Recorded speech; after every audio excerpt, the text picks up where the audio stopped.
నమస్తే, welcome to ఐఫై TV. ముందుగా headlines.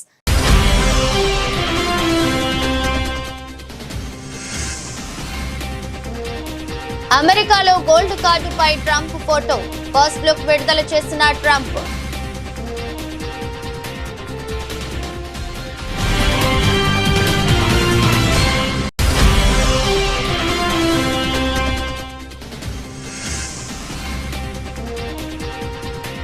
బంధాలు బలహీనపడ్డ వేళ మోదీతో భేటీ అయిన బంగ్లాదేశ్ తాత్కాలిక ప్రభుత్వ అధినేత.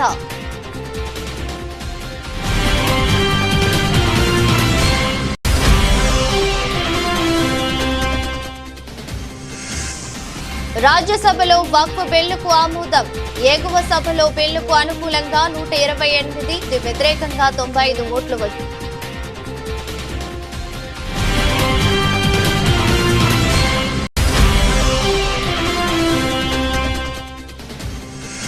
హైదరాబాద్ ఉమ్మడి రంగారెడ్డి జిల్లాల పార్టీ ముఖ్య నేతలతో కేసీఆర్ సమావేశం. రజతోత్సవ మహాసభ గురించి నేతలకు కేసీఆర్ దిశానిర్దేశం.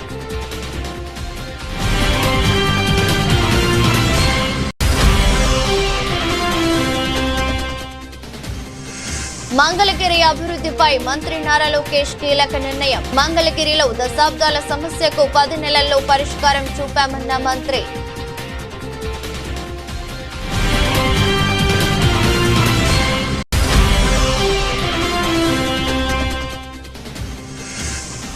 తెలంగాణలో మరో 2 రోజులు వడగండ్ల వానలు. వివిధ జిల్లాలకు ఆరెంజ్, ఎల్లో అలర్ట్.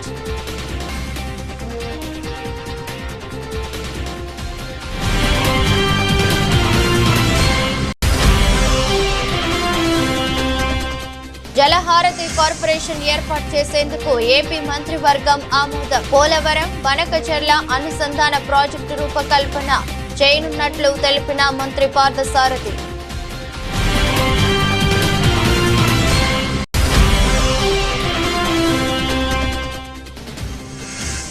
వరంగల్ జిల్లా కోర్టుకు బాంబు బెదిరింపు. కోర్టు వద్దకు చేరుకుని విస్తృతంగా తనిఖీలు నిర్వహిస్తున్న బాంబు స్క్వాడ్, డాగ్ స్క్వాడ్ సిబ్బంది.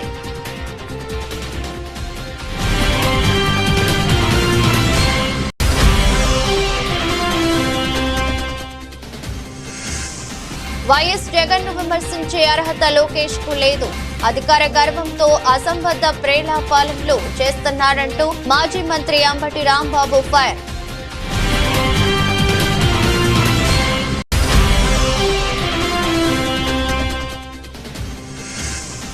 సన్ రైజర్స్ హ్యాట్రిక్ ఓటమి. కెప్టెన్ కమిన్స్ సంచలన కామెంట్స్.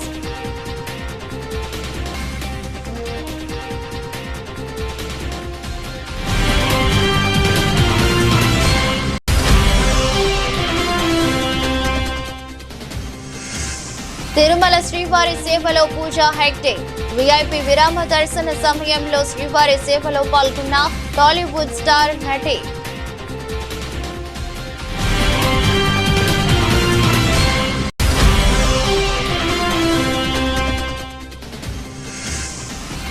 స్వల్పంగా పెరిగిన బంగారం, వెండి ధరలు.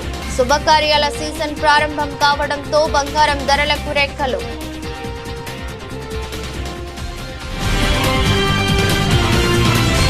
గ్రీన్ కార్డు ఉన్నంత మాత్రాన అమెరికా పౌరసత్వం ఉన్నట్టు కాదని ట్రంప్ సర్కారు స్పష్టం చేసిన సంగతి తెలిసిందే. ఇదే సమయంలో అమెరికా పౌరసత్వం పొందానుకునే సంపన్నుల కోసం గోల్డ్ కార్డును ట్రంప్ తీసుకొచ్చారు. $5 మిలియన్ చెల్లించి ఎవరైనా ఈ కార్డును కొనుగోలు చేయవచ్చు. ఈ కార్డు కొన్న వారికి అమెరికా పౌరసత్వం లభిస్తుంది. ముఖ్యంగా రష్యా, భారత్ కు చెందిన సంపన్నులు ఈ కార్డులను భారీ సంఖ్యలో కొనుగోలు చేయవచ్చనే అంచనాలు ఉన్నాయి. మరోవైపు ఈ కార్డు ఫస్ట్ లుక్ ను ట్రంప్ విడుదల చేశారు. ఈ కార్డుపై ట్రంప్ ముఖ చిత్రం ఉండటం ప్రత్యేక ఆకర్షణగా నిలిచింది. కార్డుపై ట్రంప్ కార్డ్ అని రాసి ఉంది. ట్రంప్ సంతకం కూడా కార్డుపై ఉంది. అమెరికా అధ్యక్షుడి అధికార విమానం ఎయిర్ ఫోర్స్ 1 లో విలేకరులతో మాట్లాడుతూ గోల్డ్ కార్డును ట్రంప్ చూపించారు. ఈ కార్డును $5 మిలియన్ ఎవరైనా కొనుగోలు చేయవచ్చని ఈ సందర్భంగా ఆయన తెలిపారు. తొలి కార్డును తానే కొనుగోలు చేశానని, రెండో కార్డును ఎవరు కొంటారో తెలియదని చెప్పారు. ఈ కార్డును ట్రంప్ కార్డుగా ఆయన అభివర్ణించారు. ఈ కార్డు ఏమిటో మీకు తెలుసా? ఇది గోల్డ్ కార్డు, ట్రంప్ కార్డు అని చెప్పారు. $5 మిలియన్ మీ వద్ద ఉంటే ఈ కార్డు మీదే అని వ్యాఖ్యానించారు. 2 వారాల్లోగా ఈ కార్డు అందరికీ అందుబాటులోకి వస్తుందని చెప్పారు.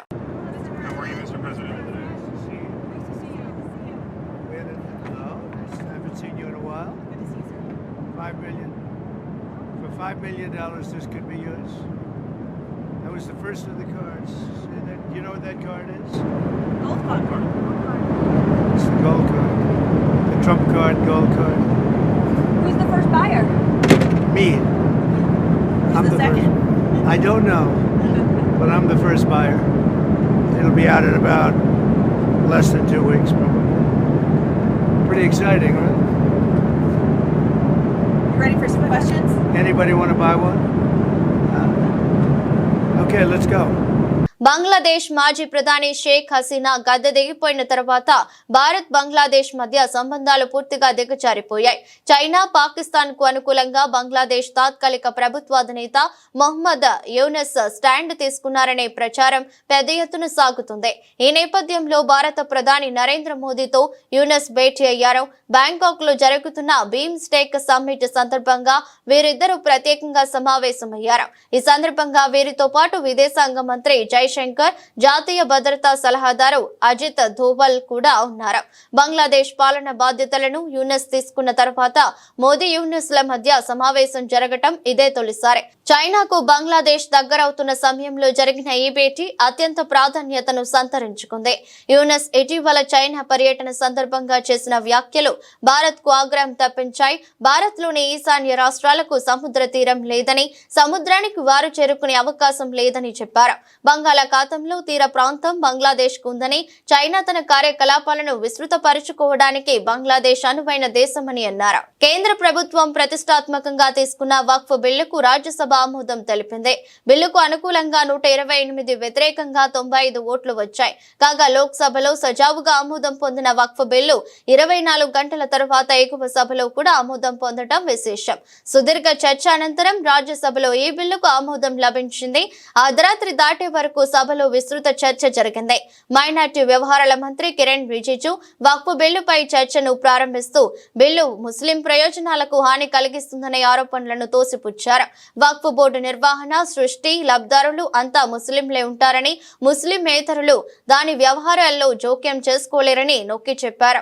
ఈ బిల్లు మతానికి సంబంధించినది కాదన్న మంత్రి, ఆస్తి దాని నిర్వహణకు సంబంధించినదని, అవినీతిని నిర్మూలించడమే లక్ష్యంగా పెట్టుకుందని స్పష్టం చేశారు. ఒక ఆస్తిని వక్ఫ్ గా ప్రకటించే ముందు యాజమాన్య రుజువు అవసరం అవుతుందని ఆయన తెలిపారు. ఇక చర్చ సందర్భంగా మంత్రి రిజిజు, మరో కేంద్ర మంత్రి అమిత్ షా నిన్న వక్ఫ్ లేబుల్ చేయబడిన ఆస్తుల జాబితాను ప్రకటించారు. వాటిలో ఢిల్లీలోని లుటియన్స్ జోన్ లోని ఆస్తులు, తమిళనాడులోని 400 సంవత్సరాల పురాతన ఆలయం, 5 స్టార్ స్థాపన కోసం భూమి, పాత పార్లమెంట్ భవనం కూడా ఉన్నాయి. वक्फ बोर्ड जो है एक स्टेचुटरी बॉडी होता है और आप स्टेचुटरी बॉडी को कहते हैं कि सिर्फ मुसलमान ही रहना चाहिए. अगर उसमें सिर्फ मुसलमान ही होते और वक्फ बोर्ड का जो अगर जमीन का विवाद एक हिंदू और एक मुस्लिम बोर्ड का बीच में अगर विवाद होता तो आप उसको कैसे ठीक करेंगे? क्योंकि विवाद तो सिर्फ मुसलमान आपस में सिर्फ नहीं होता है. वक्फ बोर्ड का जो विवाद होता है वो गैर मुसलमान के साथ भी होता है. तो आप चाहता है कि इसका निर्णय ट्राइब्यूनल और वक्फ बोर्ड में सिर्फ मुसलमान ही बैठे और हिंदू का साथ विवाद होगा, बाकी किसी धार्मिक ग्रुप के लोगों के साथ विवाद होगा, तो तय कैसे होगा?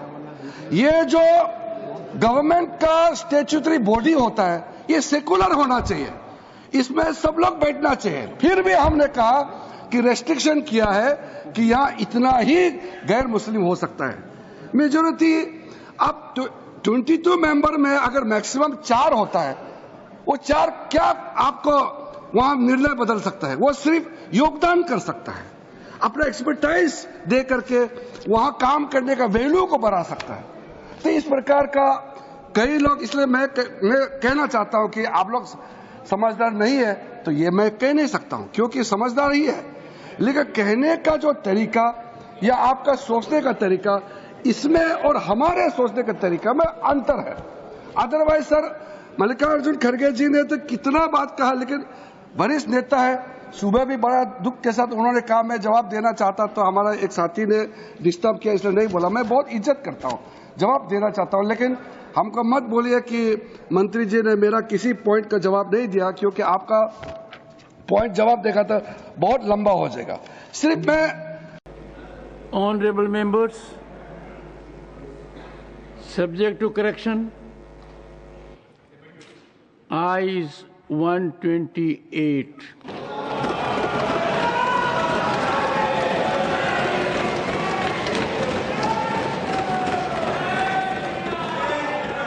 Noes 95.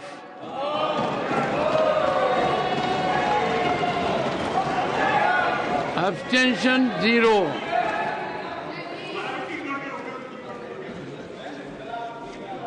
The bill is passed.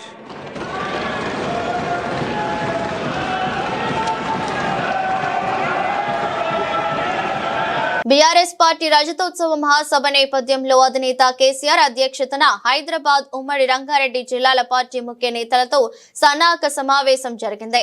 ఈ సమావేశంలో వరంగల్లో నిర్వహించే పార్టీ రజతోత్సవ మహాసభ గురించి నేతలకు కేసీఆర్ దిశానిర్దేశం చేశారు. జన సమీకరణతో పాటు పలు కీలక అంశాలపై కేసీఆర్ వారితో చర్చించారు. పార్టీ రజతోత్సవ సభ నేపథ్యంలో రోజుకు 2 ఉమ్మడి జిల్లాల నేతలతో కేసీఆర్ సన్నాహక సమావేశాలు కొనసాగిస్తున్న సంగతి తెలిసిందే.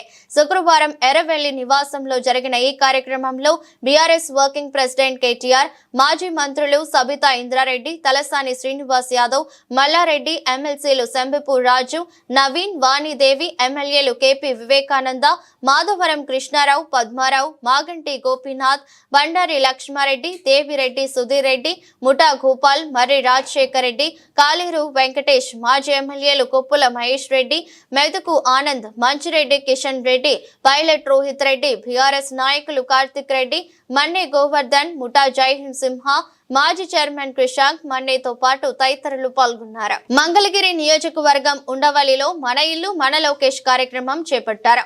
2వ రోజు శాశ్వత ఇంటి పట్టాలను విద్యా, ఐటీ, ఎలక్ట్రానిక్ శాఖల మంత్రి నారా లోకేష్ అందజేశారు. ఇవాల్టి నుంచి 12వ తేదీ వరకు నియోజకవర్గంలో మన ఇల్లు మన లోకేష్ కార్యక్రమం జరగనుంది. పేదలకు స్వయంగా శాశ్వత ఇంటి పట్టాలను మంత్రి నారా లోకేష్ పంపిణీ చేస్తున్నారు. ఎర్రబాలెం గ్రామానికి చెందిన 248 మందికి శాశ్వత ఇంటి పట్టాలను పంపిణీ చేశారు. ఇవాళ మధ్యాహ్నం నుంచి నీరుకొండ గ్రామానికి చెందిన 99 మందికి, రత్నాల చెరువుకు చెందిన 199 మందికి శాశ్వత ఇంటి పట్టాలు పంపిణీ చేయనున్నారు. మొత్తంగా 546 మంది లబ్ధారులకు శాశ్వత ఇంటి పట్టాలను నారా లోకేష్ ఉచితంగా అందజేయనున్నారు. సొంత ఖర్చులతో బట్టలు పెట్టి మరీ లబ్ధారులకు ఇంటి పట్టాలను లోకేష్ అందజేస్తున్నారు. 2024 ఎన్నికల్లో నేను రచ్చబండ కార్యక్రమం పెట్టుకుని మీ దగ్గరకు వచ్చా. అక్కడ పార్టీ జెండా లేవు, బ్యాక్ డ్రాప్ లేవు. సరదా కూర్చుని నేను చెప్పాల్సిన 10 నిమిషాలు చెప్పి మీ సమస్యలు తెలుసుకుని ఆనాడు స్పష్టమైన హామీ ఇచ్చా. దాంట్లో భాగంగా మీరందరూ నన్ను కోరారు. 2.5 దశాబ్దాల నుంచి ఇది ఒక కళ, మాకు ఇంటి పట్టాలు మాకు కావాలి, మీరు ఏం చేస్తారో మాకు తెలియదు, ఆ పట్టాలు మటుకు మాకు ఇప్పించండి అని మీరు చెప్పారు. అది ఇప్పుడు కూడా నా బాగా గుర్తు. ఆనాడు మీకు చెప్పా 3 విడతలుగా ఈ కార్యక్రమం జరుగుతుంది. కొంతమంది సులభంగా చేసాక ఉంటుంది, అది ప్రభుత్వ నిర్ణయం మేరకు నడుస్తుంది. అది మొదటి విడతలో జరుగుతుందని చెప్పా. రెండవది ఎండోమెంట్ భూములు, ఇంకో పక్కన రైల్వే భూములది ఇంకొంచెం సమయం పడుతుందని చెప్పా. అతి కష్టమైన పని ఈ కాలువ పైన ఉన్న ఇల్లు కానివ్వండి, అటవీ భూమిలో ఉన్న ఇల్లు, అది అందరితో మాట్లాడాలి. 2-3 సంవత్సరాలు పడుతుంది, బట్ నేను చేసి తీరుతానని ఆనాడు హామీ ఇచ్చా. కరెక్ట్ గా 10 నెలలు అయింది ప్రజా ప్రభుత్వం ఏర్పడి. 10 నెలల్లో మొత్తం ఎన్యూమరేషన్ చేశాం, ఇంటికి కొలతలు తీశారు. అధికారులే కాదు, అన్ని పార్టీలకు సంబంధించిన నాయకులు వచ్చారు, కొలతలు తీశారు, వివరాలు కనుక్కున్నారు. ఆ వివరాలు తెలుసుకున్న తర్వాత నేనే స్వయంగా రెవెన్యూ మంత్రి అనగాని సత్యప్రసాద్ గారితో, గౌరవ ముఖ్యమంత్రి గారితో అనేక సార్లు మాట్లాడి ఏకంగా అది కేబినెట్ కి తీసుకెళ్లి కేబినెట్ లో ఆమోదం తెలిపిన తర్వాతనే ఈ కార్యక్రమం మన ముందర తీసుకెళ్లే పరిస్థితి. మీరందరూ ఒక్కసారి గుండెపై చేపెట్టి ఆలోచించారు. గత 2.5 దశాబ్దాలుగా మీకున్న కళ ఇది. అనేక మంది నాయకులు మీరు కలిశారు. జిరాక్స్ ప్రింటింగ్లకే విపరీతంగా ఖర్చు అయిపోయింది, కాగితాలు ఇచ్చేదానికి ఖర్చు అయింది. అలాంటిది వేదికమైన నాయకులందరం మేము కష్టపడి, మీ దగ్గర ఒక బాటిల్ నీళ్లు కూడా మేము తాగలేదు, మీకోసం కష్టపడి అవినీతి లేకుండా ఈ రోజు మీకు ఇల్లు పట్టాలు మేము ఇస్తున్నాం. పెద్దలు ఇప్పుడే చెప్పారు, దాదాపు మొదటి విడతలో మార్కెట్ విలువ 1000 కోట్లు విలువైన ఆస్తిని ఈ రోజు మీకు శాశ్వతంగా హక్కు కూటమి ప్రభుత్వం అందజేస్తుంది. తెలంగాణలో ద్రోణి ప్రభావంతో పలు జిల్లాల్లో గురువారం ఈదురుగాలులతో కూడిన వర్షం బీభత్సం సృష్టించిన విషయం తెలిసిందే. ఉరుములు మెరుపులతో కూడిన వాన దంచి కొట్టింది. హైదరాబాద్ తో పాటు ఉమ్మడి మహబూబ్ నగర్, ఉమ్మడి మెదక్, నిజామాబాద్, యాదాద్రి భువనగిరి, ములుగు జిల్లాల్లో మోస్తరు నుంచి భారీ వర్షం కురిసింది. ఇక రాగాల 2 రోజుల్లో వడగండ్ల వానలు కురిసే అవకాశం ఉందని హైదరాబాద్ వాతావరణ కేంద్రం హెచ్చరించింది. ఈ మేరకు వివిధ జిల్లాలకు ఆరెంజ్, ఎల్లో హెచ్చరికలు జారీ చేసింది. గురువారం ఆదిలాబాద్, కుమ్రం భీం, ఆసిఫాబాద్, నిజామాబాద్, కామారెడ్డి, వికారాబాద్, నిర్మల్, మంచిర్యాల, సంగారెడ్డి, మెదక్, మహబూబ్ నగర్ జిల్లాలో వడగండ్ల వాన కురిసే అవకాశం ఉందని తెలిపింది. ఈ మేరకు ఆయా జిల్లాలకు ఆరెంజ్ అలర్ట్ జారీ చేసింది. శుక్రవారం నల్గొండ, సూర్యాపేట, హనుమకొండ, భువనగిరి, ఆదిలాబాద్, ఆసిఫాబాద్, నిర్మల్, రంగారెడ్డి, హైదరాబాద్, మల్కాజ్గిరి, జనగాం, వికారాబాద్ తదితర జిల్లాల్లో ఉరుములు, ఈదురుగాలులతో కూడిన వర్షాలు పడతాయని తెలిపింది. ఈ మేరకు ఆయా జిల్లాలకు ఎల్లో అలర్ట్ జారీ చేసింది. ఏపీ సీఎం చంద్రబాబు అధ్యక్షతన జరిగిన కేబినెట్ సమావేశంలో పలు కీలక అంశాలకు మంత్రివర్గం ఆమోదం తెలిపింది. ఈ విషయమై మంత్రి పార్థసారథి మీడియా సమావేశంలో మాట్లాడుతూ జలహారతి కార్పొరేషన్ ఏర్పాటు చేసేందుకు మంత్రివర్గం ఆమోదం తెలిపిందన్నారు. జలహారతి కార్పొరేషన్ ద్వారా పోలవరం, బనకచర్ల అనుసంధాన ప్రాజెక్టు రూపకల్పన చేస్తామన్నారు. ప్రెస్టీజియస్ ప్రాజెక్ట్ ఈ రాష్ట్రంలో అన్ని ప్రాంతాలు సర్వతోముఖాభివృద్ధి చెందటానికి ముఖ్యమంత్రి గారు పడుతున్న తాపత్రయం కానివ్వండి, లేకపోతే ఆయన చేస్తున్న ఆలోచనలు కానివ్వండి, పోలవరం బనకచర్ల లింక్ ఉందో ఆ ప్రాజెక్టు నిర్మాణం కానివ్వండి, సర్వే కానివ్వండి, ఇవన్నీ చేయటానికి ఒక కంపెనీని ఏర్పాటు చేయాలని చెప్పేసి జలహారతి కార్పొరేషన్ పేరుతో స్పెషల్ పర్పస్ వెహికల్ ఏర్పాటు చేసేందుకు ఒక ప్రతిపాదన కేబినెట్ దగ్గరికి వచ్చింది. దాన్ని ఆమోదించుకోవడం జరిగిందని చెప్పేసి మనం చేస్తాం. ఈ ప్రాజెక్టు ఎవరు ఊహించిన విధంగా మరి రాష్ట్రంలో ఉన్న జలవనరులన్నింటినీ వినియోగించుకుని అన్ని ప్రాంతాలు కూడా అభివృద్ధి చెందాలనే లక్ష్యంతో ప్రత్యేకంగా రాయలసీమ ఇప్పుడు దాకా ఏదైతే మనం కరువు సీమగా మనం అనుకుంటూ ఉండేవాళ్ళమో దీన్ని రత్నాల సీమగా మార్చాలనే లక్ష్యంతో, అక్కడ కూడా పుష్కలంగా నీళ్లు లభించాలనే లక్ష్యంతో ఈ ప్రాజెక్ట్ ని ముఖ్యమంత్రి గారు చాలా సీరియస్ గా తీసుకున్నారని చెప్పేసి తీసుకుంటమే కాకుండా ఈ 4 సంవత్సరాల్లో కూడా ఈ ప్రాజెక్ట్ మీద కన్సిడరబుల్ పురోగతి రావాలనే లక్ష్యంతో ఈ ప్రభుత్వం పనిచేస్తుందని చెప్పేసి మనం చేస్తాం. అంటే ఒక అనుభవజ్ఞుడైన ముఖ్యమంత్రి రాష్ట్ర పగ్గాలను చేపడితే రాష్ట్రానికి ఏ విధమైన మేలు జరిగింది అనడానికి ఈ ఆలోచన ఒక నిదర్శనం అని చెప్పేసి కూడా ఈ సందర్భంగా తెలియజేస్తాను. ప్రతి సంవత్సరం కూడా గత 100 సంవత్సరాలు మనం తీసుకున్నట్లయితే ప్రతి సంవత్సరం 1000 నుంచి 2000 టీఎంసీల నీళ్లు వృధాగా సముద్రంలోకి వెళ్ళిపోతా ఉంటాయి. ఎన్ని ప్రాజెక్టులు తెలంగాణలో కట్టారు, పైన మహారాష్ట్రలో కట్టారు, ఏ రాష్ట్రాల ద్వారా ఈ నది ప్రవహిస్తుందో అక్కడ అన్ని కూడా ప్రాజెక్టులు కట్టారు విత్ పర్మిషన్ విత్ అన్ని కూడా. అయినా కూడా అన్ని ప్రాజెక్టులు కట్టినా నీటిని వినియోగించుకోగా ఇంకా 100 సంవత్సరాలు మనం హిస్టరీ తీసుకుంటే 1000 నుంచి 2000 టీఎంసీల నీళ్లు వృధాగా సముద్రంలోకి వెళ్ళిపోతా ఉన్నాయి. సో అటువంటి వాటర్ ని తీసుకుని ఇతర రాష్ట్రాలతో ఎక్కడ కూడా మనకి వివాదం లేకోకుండా ఈ ప్రాజెక్ట్ ని రాయలసీమ అభివృద్ధి కోసం వినియోగించాలనే లక్ష్యంతో ఈ ప్రాజెక్ట్ ని టేకప్ చేయబోతుందని చెప్పేసి మనం చేస్తాను. మరి దీనికి దాదాపు 80,000 కోట్ల రూపాయలు ఖర్చు అవుతుందని చెప్పేసి కూడా ప్రాథమిక అంచనాలు ఉన్నాయి. మరి దీన్ని ముఖ్యమంత్రి గారు తర్వాత డిప్యూటీ చీఫ్ మినిస్టర్ గారు తమ పరపతిని కేంద్ర ప్రభుత్వంలో, ఎందుకంటే ఎన్డీఏ కూడా మన భాగస్వామి కాబట్టి ప్రధానమంత్రి గారిని అదేవిధంగా కేంద్ర ఆర్థిక మంత్రి గారిని ఒప్పించి ఈ ప్రాజెక్ట్ ని కేంద్ర సహకారం లేకపోతే ప్రైవేట్ భాగస్వామ్యం రాష్ట్ర ప్రభుత్వం ఏ విధంగా చేయాలనే ఆలోచనతో ఈ కంపెనీని స్థాపించడమే కాకుండా ఈ 4 సంవత్సరాల్లో దీని మీద పురోగతి సాధించాలనేది ముఖ్యమంత్రి గారి లక్ష్యం అని చెప్పేసి కూడా ఈ సందర్భంగా నేను తెలియజేస్తా ఉన్నాను. వరంగల్ జిల్లా కోర్టుకు బాంబు బెదిరింపు ఫోన్ కాల్ వచ్చింది. దీంతో పోలీసులు, లాయర్లు, కోర్టు సిబ్బంది అప్రమత్తమయ్యారు. కోర్టు వద్దకు చేరుకున్న బాంబ్ స్క్వాడ్, డాగ్ స్క్వాడ్ సిబ్బంది విస్తృతంగా తనిఖీలు నిర్వహిస్తున్నారు. లాయర్లు, కోర్టు సిబ్బంది భయంతో గడుపుతున్నారు. జిల్లా జడ్జికి మెయిల్ ద్వారా ఓ గుర్తు తెలియని వ్యక్తి నుంచి బాంబు పెట్టామని మెయిల్ చేసినట్లు పోలీసులు పేర్కొన్నారు. ఆ వ్యక్తి ఎవరనే విషయాన్ని తెలుసుకునేందుకు ప్రయత్నిస్తున్నామని తెలిపారు. నిన్న మేడ్చల్, మల్కాజ్గిరి, నాగర్ కర్నూలు కలెక్టర్లకు బాంబు బెదిరింపు ఫోన్ కాల్స్ వచ్చిన సంగతి తెలిసిందే.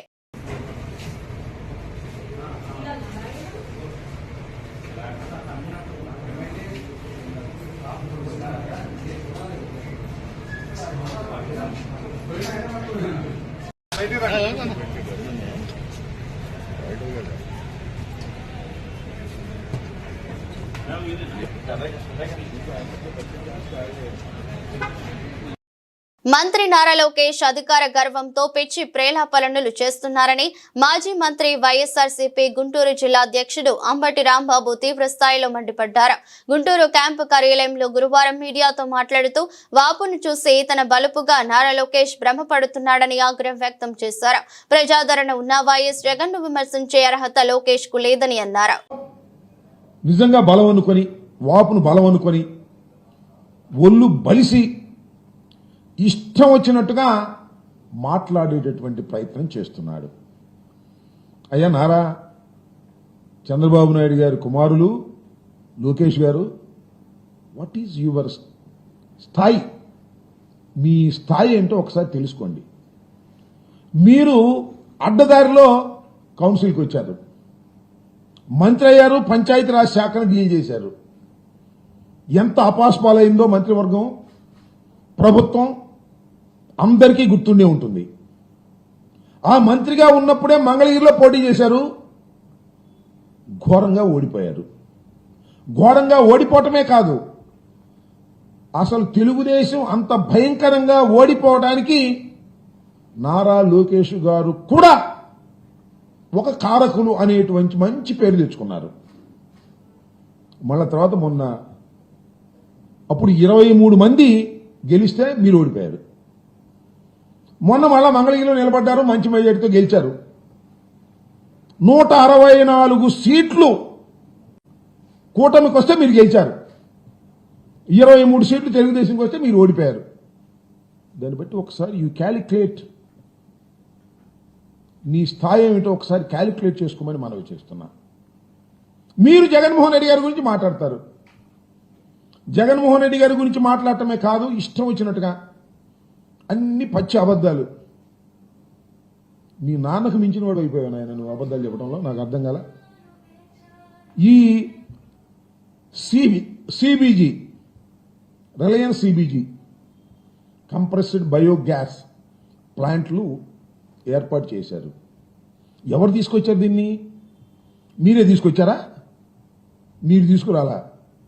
2024 ఫిబ్రవరి 14న రాష్ట్ర ప్రభుత్వం, అప్పుడున్న రాష్ట్ర ప్రభుత్వం అగ్రిమెంట్ అయింది. ఈ ప్లాంట్లు ఇక్కడ తీసుకొచ్చి మొదటి దశలో 8 ప్లాంట్లను ప్రారంభించాలనే ఉద్దేశంతో అప్పుడే దీనికి అంకురార్పణ జరిగింది. ఇవాళ నేనే తీసుకొచ్చాను అని కథలు చెప్పేటటువంటి ప్రయత్నం చేస్తున్నారు. ఎందుకు ఇంత పచ్చి అబద్ధాలు అన్నాడు. IPL 2025లో తన తొలి మ్యాచ్ లో భారీ విజయం సాధించిన సన్ రైజర్స్ హైదరాబాద్ ఆ తర్వాత గాడి తప్పింది. ఆ తర్వాత ఆడిన 3 మ్యాచ్ల్లోనూ ఘోర పరాజయం పాలైంది. LSG పై 5 వికెట్లు, DC పై 7 వికెట్లు. నిన్న KKR చేతిలో 80 పరుగుల భారీ తేడాతో ఓటమి పాలైంది. ఇలా హ్యాట్రిక్ ఓటముల నమోదు చేయడం పట్ల అభిమానులు ఆందోళన వ్యక్తం చేస్తున్నారు. ఈ నేపథ్యంలో Sunrisers captain Pat Cummins తన జట్టు ప్రదర్శన పట్ల అసంతృప్తి వ్యక్తం చేశారు. తమ జట్టు అత్యుత్తమ ప్రదర్శనకు దూరంగా ఉందని పేర్కొన్నారు. బౌలింగ్ బాగానే ఉన్న ఫీల్డర్లు, బ్యాటర్లు చేతులెత్తేయడంతోనే వరుస ఓటములు తప్పడం లేదన్నారు. ప్రధానంగా టాప్ ఆర్డర్ బ్యాటర్లు విఫలం కావడం దెబ్బతీస్తుందని తెలిపారు. నిన్నటి మ్యాచ్ లో కూడా కీలక సమయాల్లో ఫీల్డర్లు క్యాచ్లను చేజార్చడం మ్యాచ్ పై తీవ్ర ప్రభావం చూపిందన్నారు. ఇప్పటికైనా ఈ విభాగాల్లో మెరుగైతే విజయాల బాట పట్టొచ్చని కమిన్స్ చెప్పుకొచ్చారు. ఇకనైనా జట్టులోని ఆటగాళ్లు సమిష్టిగా రాణించాల్సి ఉందని ఆయన స్పష్టం చేశారు. తిరుమల శ్రీ వెంకటేశ్వర స్వామి వారిని టాలీవుడ్ స్టార్ నటి బుట్టబొమ్మ పూజా హెగ్డే దర్శించుకున్నారు. శుక్రవారం ఉదయం VIP విరామ దర్శన సమయంలో శ్రీవారి సేవలో పాల్గొన్నారు. ఆలయానికి చేరుకున్న నటికి తిరుమల తిరుపతి దేవస్థానం అధికారులు స్వాగతం పలికి దర్శన ఏర్పాట్లు చేశారు. అనంతరం రంగనాయకుల మండపంలో వేద పండితులు నటిని శేష వస్త్రంతో సత్కరించి వేదాశీర్వచనం చేశారు. స్వామివారి చిత్రపటం, తీర్థ ప్రసాదాలు అందజేశారు. అంతకుముందు పూజా హెగ్డే తిరుపతి జిల్లాలోని ప్రఖ్యాతిగాంచిన శ్రీకాళహస్తీశ్వరుని దర్శించుకున్న విషయం తెలిసిందే. గురువారం ఉదయం శ్రీకాళహస్తీశ్వర స్వామికి వెళ్లిన నటి అక్కడ రాహుకేతు పూజలో పాల్గొన్నారు. అనంతరం శ్రీ వాయులింగేశ్వర స్వామి సమేత జ్ఞాన ప్రసూనాంబికా దేవిని దర్శించుకున్నారు. సినిమాల విషయానికి వస్తే పూజ ప్రస్తుతం దళపతి విజయ్ తో జననాయకన సినిమాలో నటించడంతో పాటు సూర్య హీరోగా వస్తున్న రెట్రో చిత్రంలో కథానాయికగా నటిస్తుంది. చాలా సంతోషంగా ఉంది. నా మనసులో చాలా టైం నుంచి ఇక్కడ రావడానికి ఒక విష్ ఉంది. అండ్ ఈరోజు చాలా మంచి దర్శనం అయింది నా ఫ్యామిలీతో. నేను యాక్చువల్లీ చాలా లక్కీగా ఉన్నాను.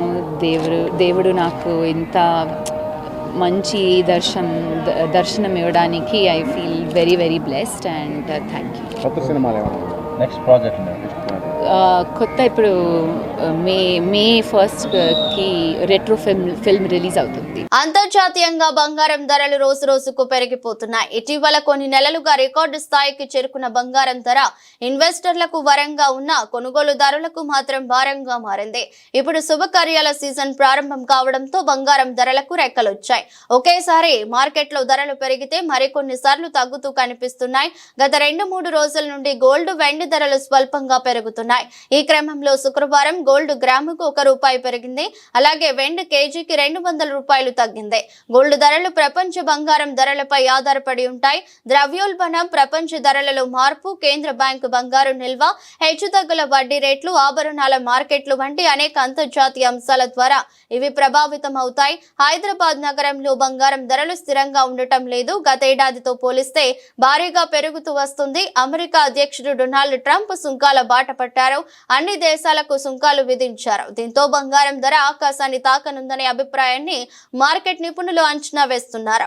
ఇప్పటికే 10 గ్రాముల బంగారం ధర 85,000 దాటిపోయింది. ఇక ఆ ధర లక్షకు చేరిన ఆశ్చర్యపోనక్కర్లేదని చెబుతున్నారు. భారత్ సహా ప్రపంచంలోని దేశాలపై అమెరికా అధ్యక్షుడు ట్రంప్ సుంకాలు విధించారు. దీంతో బంగారం ధర ఆకాశాన్ని అంటుతుందని మార్కెట్ నిపుణులు విశ్లేషిస్తున్నారు. వార్తలు ముగించే ముందు మరోసారి హెడ్లైన్స్.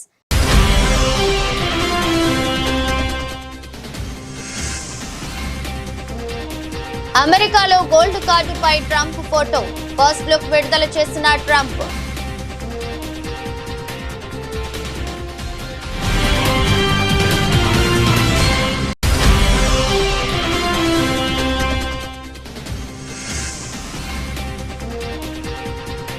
బంధాలు బలహీనపడ్డ వేళ మోదీతో భేటీ అయిన బంగ్లాదేశ్ తాత్కాలిక ప్రభుత్వ అధినేత.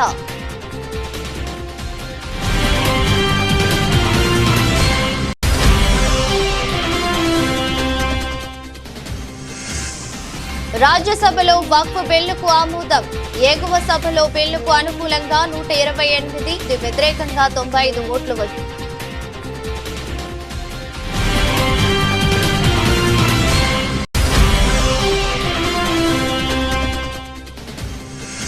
హైదరాబాద్, ఉమ్మడి రంగారెడ్డి జిల్లాల పార్టీ ముఖ్య నేతలతో కేసీఆర్ సమావేశం. రజతోత్సవ మహాసభ గురించి నేతలకు కేసీఆర్ దిశానిర్దేశం.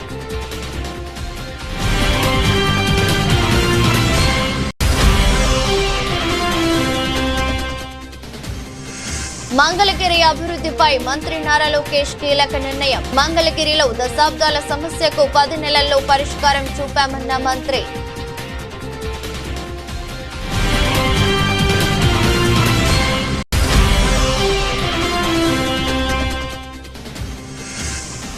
తెలంగాణలో మరో 2 రోజులు వడగండ్ల వానలు. వివిధ జిల్లాలకు ఆరెంజ్, ఎల్లో అలర్ట్.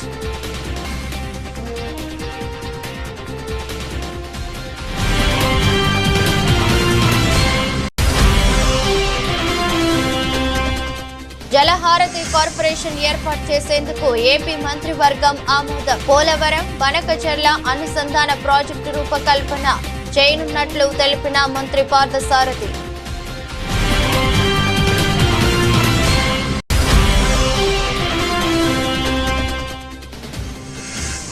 వరంగల్ జిల్లా కోర్టుకు బాంబు బెదిరింపు. కోర్టు వద్దకు చేరుకుని విస్తృతంగా తనిఖీలు నిర్వహిస్తున్న బాంబు స్క్వాడ్, డాగ్ స్క్వాడ్ సిబ్బంది.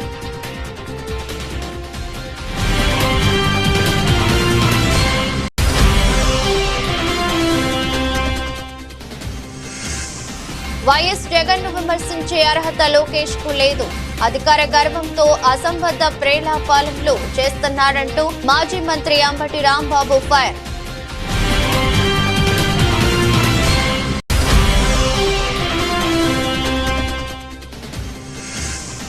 సన్ రైజర్స్ హ్యాట్రిక్ ఓటమి. కెప్టెన్ కమిన్స్ సంచలన కామెంట్స్.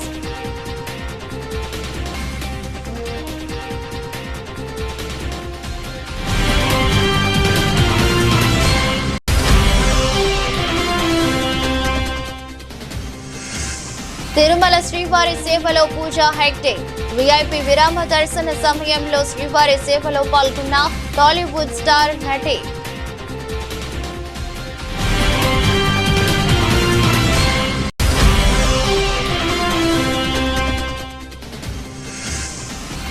స్వల్పంగా పెరిగిన బంగారం, వెండి ధరలు.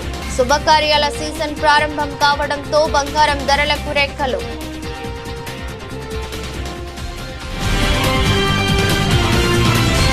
ఇదృష్టి బులెటిన్ మరో బులెటిన్లో మళ్ళీ కలుద్దాం. అంతవరకు సెలవు. నమస్కారం.